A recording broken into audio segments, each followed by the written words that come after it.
इसके बाद है डियर स्टूडेंट्स कॉमा। कॉमा की ये साइन इस तरह से होती है, यानी कॉमा इस तरह से होता है। तो चूंकि डियर स्टूडेंट्स सबसे पहले आप ये बात जान लें, अगर कोई भी वर्ड है तो उसके अगर ऊपर ये कॉमा है तब इसको एपस्ट्रॉफ बोला जाता है।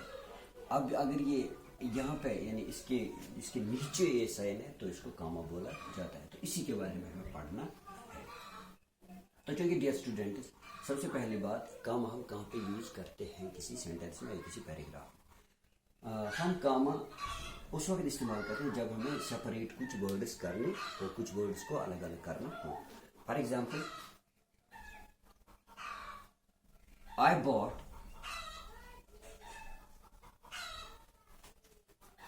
a pen, a pencil, a notebook, and a sharpener. तो यहाँ पे मैंने कुछ चीज़ें खरीदी हैं। तो क्या क्या खरीदा? एक पेन खरीदा है, एक पेंसिल खरीदी है, एक नोटबुक खरीदे और एक शार्पनर। तो इस पेन को, पेंसिल को और इस नोटबुक को एवं की शार्पनर यानी आखिर पे इसका क्या होता है, इसमें एंड लगाया जाता है। इनको सेपरेट करने के लिए मैंने कॉमा लगा दिया। ए पेन, इसके बाद कॉमा लगा दिया। ए पेंसिल, ए नोटबुक। अब अगर और कोई चीज़ और बहुत सारी चीज़ें मैंने खरीदी होती तो हम और भी कॉमा लगाते, लेकिन आखिर पे हम एंड लगाते हैं। दूसरी एग्जांपल मैं आपको ये दे सकता हूँ। I like banana, comma orange and कुछ भी पाइनएप्पल।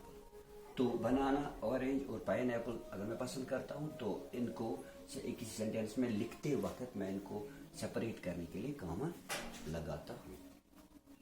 ये थी डियर स्टूडेंट्स एक बात। अब इसके बाद है डियर स्टूडेंट्स दूसरी इसकी यूसेज ये है कि it is used to separate classes. For example, अगर हमारे पास एक सेंटेंस है, बासित सेड, और बासित ने कुछ कहा है, तो उसने कहा कि आई एम इल। शॉर्ट में सेंटेंस लिखता हूं।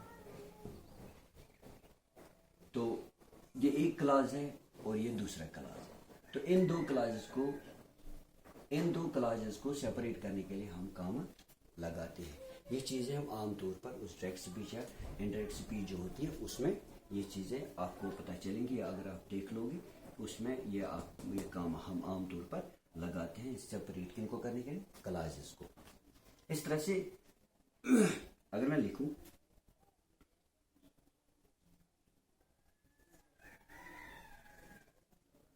आई एम अ टीचर,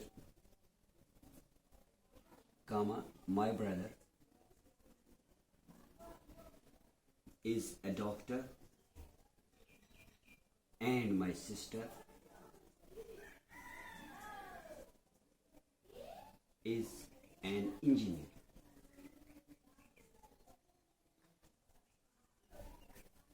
तो यहाँ पे ये एक क्लास है, ये दूसरा माय ब्रदर इज, ये दूसरा क्लास है और ये तीसरा क्लास है। इनको भी सेपरेट करने के लिए हम कॉमा लगाते हैं और आखिरी क्लास के लिए हम एंड लगाते हैं। उसी तरह से जिस तरह वर्ड्स को हम सेपरेट करते हैं, इसी तरह इसको हम क्लासेस को भी सेपरेट करने के लिए इस्तेमाल करते हैं। दूसरी एक इम्पॉर्टेंट बात यह है कि जहाँ पे भी कॉमा आता है तो वहाँ पे एक पाज लेना, यानी कोई भी सेंटेंस बोलते वक्त वहाँ पे पाज लेना जरूरी होता है।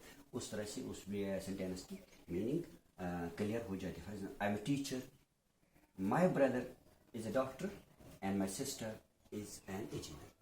तो ये थी कुछ बातें जो स्टूडेंट्स इन कॉमास के बारे में। अब हम इंशाल्लाह इसके बाद क्लास पढ़ते हैं जब हम मिलेंगे उस टॉपिक में। तब तक के लिए stay home, stay safe and thank you.